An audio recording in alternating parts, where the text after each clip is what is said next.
ప్రేమే పరమౌషధం. ఒక గొర్రె, ఒక మనిషి మరియు ప్రేమ యొక్క కథ. ఒక చిన్న ప్రశాంతమైన గ్రామంలో రామయ్య అనే రైతు ఉండేవాడు. అతని జీవితం అతని 10 గొర్రెలతో సుఖంగా సాగుతుండేది. ఆ గొర్రెలను అతను తన స్వంత పిల్లల్లా ప్రేమతో పెంచుకునేవాడు. ప్రతిరోజు పచ్చని గడ్డి పెట్టి, స్వచ్ఛమైన నీరు పోసి, మరీ ముద్దుగా మాట్లాడుతూ వాటికి తన ప్రేమను చూపించేవాడు.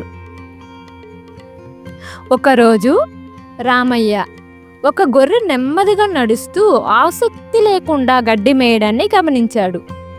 అది ఇతర గొర్రెల నుండి దూరంగా ఉండటం ప్రారంభించింది. రామయ్య దగ్గరకు వెళ్ళి దాన్ని బాగా పరిశీలించి ఈ గొర్రె గర్భవతి కావచ్చు అని తెలుసుకున్నాడు. అతని హృదయం కరుణతో నిండిపోయింది. ఆ రోజు నుంచి ఆ గొర్రెకు అతను ప్రత్యేకంగా శ్రద్ధ తీసుకున్నాడు. దానికి మెత్తని పుష్టికరమైన గడ్డి, స్వచ్ఛమైన నీరు, విశ్రాంతి తీసుకోవడానికి సుఖకరమైన చోటు ఏర్పాటు చేశాడు.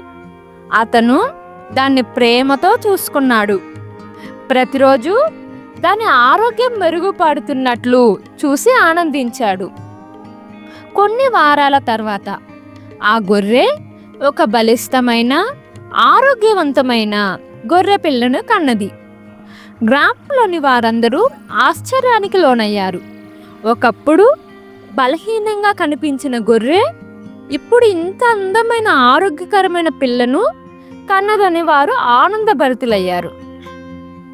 రామయ్య ముసిముసిలు నవ్వుతూ ఇలా అన్నాడు, ప్రతి ప్రాణికి ప్రేమ అవసరం. మనం చూపించే చిన్న శ్రద్ధ కూడా పెద్ద మార్పును తీసుకురాగలదు. ఈ కథ నుండి మనం నేర్చుకోవాల్సిన పాఠం: ప్రతి ప్రాణిని ప్రేమతో, శ్రద్ధతో చూసుకోవడమే మన మానవ ధర్మం. మన చిన్న శ్రద్ధ ఒక జీవితాన్ని మార్చగలదు.